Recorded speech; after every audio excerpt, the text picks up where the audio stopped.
ចាសួស្តីបងប្អូនទាំងអស់គ្នាឥឡូវនេះគឺចូលមកវីដេអូទី2បន្តពីសកម្មភាពរៀបចំបរិស្ថានថ្នាក់នៅសាលាបឋមនិងមត្តេយ្យសិក្សាព្រៃគ្រីជើងចាអញ្ចឹងគឺក្រុមការងាររបស់យើងកំពុងតែរៀបចំនៅការបិទនៅរូបដង្កូវចាដូច្នេះហើយគឺរូបដង្កូវនេះគឺមានសារៈសំខាន់នៅក្នុងការដែលជួយឲ្យកុមារស្គាល់នៅលេខក៏ដូចជាព្យញ្ជនៈចាអញ្ចឹងយើងចង់ឲ្យក្មេងគាត់ឃើញពីព្យញ្ជនៈគឺយើងកាត់จากព្យញ្ជនៈបិទពីលើដង្កូវហើយបើចង់ឲ្យស្គាល់លេខគឺយើងកាត់រូបលេខចាពី1ដល់5ឬក៏ពី1ដល់10ចាហើយបិទទៅលើដង្កូវនេះដើម្បីជាភាពតាក់ទាញចាពីព្រោះថាកុមារគឺគាត់ចូលចិត្តបែបស្រស់ស្អាតបែបចារីករាយចាបែករូបសត្វរូបអីអញ្ចឹងបងប្អូនចាអញ្ចឹងហើយទើបធ្វើឲ្យគាត់ហ្នឹងគឺរៀនឆាប់ចាំចាអញ្ចឹងហើយគឺយើងច្នៃប្រឌិតជាគេហៅថា Prince Awareness ដើម្បីឲ្យគាត់បានឃើញចានៅលេខក៏ដូចជាព្យញ្ជនៈអក្សរមួយចំនួនដែលគេហៅថាបុរេនៅក្នុងការដែលគាត់ទទួលបាននៅចំណេះដឹងចាយើងមានលាយពណ៌ចាយើងមានលាយផ្កាមានដង្កូវហ្នឹងវាមានគ្រប់ពណ៌គឺឲ្យកុមារហ្នឹងចាបានស្គាល់ទាំងដង្កូវចាបានស្គាល់ទាំងប្រភេទពណ៌ចាដែលស្ថិតនៅលើកង់ចាខ្លួនរបស់ដង្កូវហ្នឹងដើម្បីឲ្យកុមារហ្នឹងគេបានស្គាល់នៅពណ៌ចាមានពណ៌មូលដ្ឋានហ្នឹងពណ៌បៃតងលឿងខៀវក្រហមចាមានពណ៌ផ្សេងហើយក៏ដូចជាព្យញ្ជនៈចាមានពីកហើយក្នុងនេះយើងដាក់តែបានតែ10ព្យញ្ជនៈទេដោយសារតែតកូវរបស់យើងហ្នឹងគឺมันអាចដាក់វែងបានទេចាគឺខ្លួនខ្លីចាដូច្នេះបងប្អូនសម្រាប់លោកគ្រូអ្នកគ្រូដែលយកទៅឆ្នៃអាចដាក់ត្រឹម5ក៏បានកខកងចាចក៏បានចាដាក់ឲ្យដល់10ដូចនាងខ្ញុំក៏បានចាអញ្ចឹងនៅក្នុងនេះគឺយើងកំពុងតែរៀបចំហើយអ្នកគ្រូគាត់បិទចាធ្វើការបិទចានេះគឺអ្នកគ្រូជំនាញអប់រំកុមារតូចនៅមន្ទីរគឺគាត់ជំនាញនៅក្នុងការរៀបចំការដេគ័រចារូបភាពដង្កូវនេះហើយគាត់ធ្វើការបិទព្យញ្ជនៈទៅលើហ្នឹងហើយស្អាតមិនស្អាតអីសូមបងប្អូនចាកុំថាអីថាវ៉ាន់នេះគឺជាការច្នៃប្រឌិតរបស់ពួកយើងទេចាអញ្ចឹងយើងធ្វើអក្សរហ្នឹងទៅតាមចាកង់នៃរាងដង្កូវចាខ្លួនដង្កូវចាដើម្បីឲ្យកុមារគេបានឃើញហើយនឹងស្គាល់នៅព្យញ្ជនៈទាំងអស់ហ្នឹងចាហើយដង្កូវនេះផងដែរគឺយើងយកវាមកបែបយើងចាកាត់វាជារង្វង់ចាអញ្ចឹងយើងកាត់ជារង្វង់សិនទៅលើกระดาษពណ៌ចាខុសគ្នាហើយយើងមានទុកជើងផងបើទៅយើងមានជើងចាហើយបន្ទាប់មកគឺយើងយកវាមកចាធ្វើកាប់គុំឲ្យចេញពីតួដង្កូវចាហើយចាមានក្បាលចាមានតួចាតួរូបរាងដងខ្លួនរបស់ដង្កូវហើយយើងមានស្មៅក៏ដូចជាផ្កាចាបានន័យថាដង្កូវហ្នឹងគឺវានៅលើស្មៅទៅលើផ្កាដែលបង្កើតភាពតាក់ទាញស្រស់ស្អាតឲ្យកុមារយើងបានរីករាយនៅក្នុងការរៀនសូត្រចា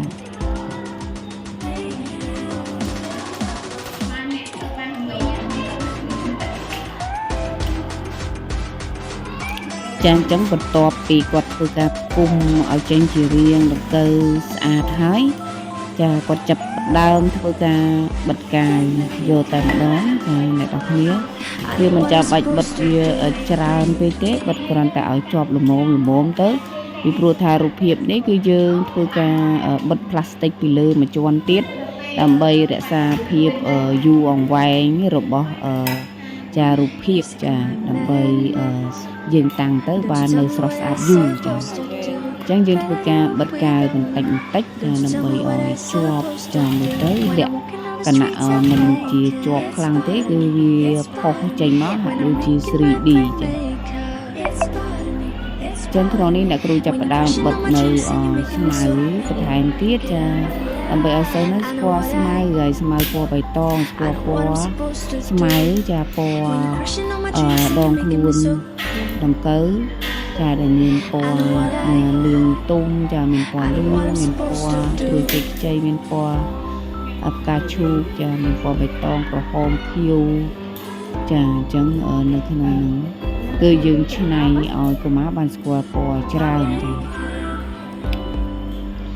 ដូច្នេះអ្នកគ្រូក៏បិទស្មៅចាច្រើនតងចានៅពីក្រោមហ្នឹងដើម្បីមើលទៅឃើញភាពស្រស់ស្អាតចាធម្មជាតិចា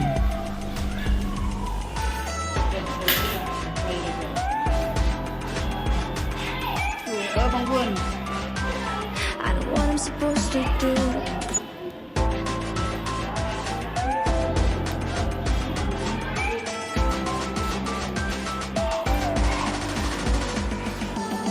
ចាអញ្ចឹងបន្ទាប់ពីធ្វើការបិទតួរៀងដង្កូវហើយនឹងស្មៅហើយផ្កាគាត់ចាប់ផ្ដើមបិទជញ្ជាក់ហើយឥឡូវហ្នឹងមុននឹងបិទហ្នឹងគាត់ត្រូវការរៀបសិនចាថាតើដាក់បែបណាដើម្បីឲ្យមើលទៅហ្នឹងកុមារគឺគាត់ឆាប់មើលឃើញចាជញ្ជាក់របស់យើងចាអញ្ចឹងគាត់រៀបចំឲ្យហើយចាបន្ទាប់មកគឺគាត់ប្រើកាវបិទចាតួភ្ជញ្ជាក់អស់ហ្នឹងទៅលើដងខ្លួននៃដង្កូវចាតាមកង់នីមួយៗចាអញ្ចឹងនៅក្នុងនេះគឺគាត់ធ្វើការបិទពីកទៅដល់ញចាអញ្ចឹងអ្នកនរគ្នាអាចធ្វើត្រឹមទៅត្រឹមតែ5កង់ក៏បានដែរគឺពីកទៅដល់ចពីកអសិស្រ័យពីកទៅដល់ញចាមួយក៏អ្នកនរគ្នាធ្វើទៅដល់ញដូចក្រុមការងារខ្ញុំក៏បានដែរចាចឹងយើងរៀបតាមអក្សរក្រម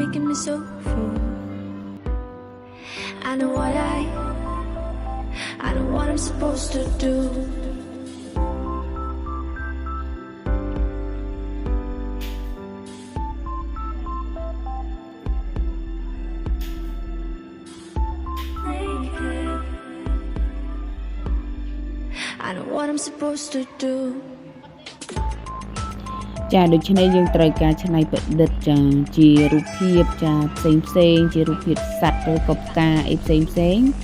ចាដែលមាន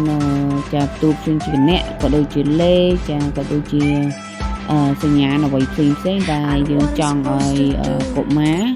បានឃើញចាពីព្រោះថាកុមារគឺមិនរៀនដូចជាមនុស្សចាស់ទេគឺគេរៀនអ្វីដែលប្លែកអ្វីដែលទាក់ទាញចាអញ្ចឹងគេត្រូវការអ្វីដែលមើលទៅស្រស់ស្អាតចាដូចជាចាការបង្ហាញទៅឃើញរូបសត្វរូបអីគឺធ្វើឲ្យគេនឹងមានចិត្តរីករាយនៅក្នុងការបដោតចាទៅលើចាការរៀនសូត្ររបស់ពួកគេចាចឹងហើយគឺយើងនៅថ្នាក់មត្តេយ្យសិក្សាគឺត្រូវតែមានគំនិតច្នៃប្រឌិតច្រើនបំផុតចានៅក្នុងការដែលយើងរៀបចំយ៉ាងណាឲ្យកុមារយើងទទួលបាននៅចាចំណេះដឹងចាការរីកចម្រើនចាទាំង5ផ្នែកចាផ្នែកភាសាផ្នែកបញ្ញាចាផ្នែកសង្គមអារម្មណ៍ចាផ្នែករូបរាងកាយចាផ្នែកវប្បធម៌ចាអញ្ចឹងយើងឆ្នៃចាដើម្បីឲ្យគាត់ទទួលបាននៅការរីកចម្រើនទាំង5ផ្នែកនេះពេញលេញចាអញ្ចឹងនៅក្នុងនេះគឺយើងរីកចម្រើនផ្នែកភាសាហើយ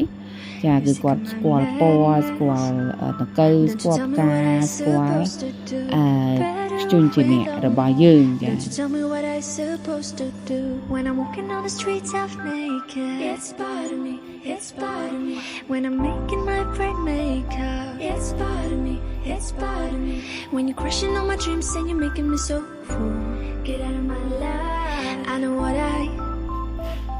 I know what I'm supposed to do when you're crushing all my dreams and you're making me so full. I know what I'm supposed to do.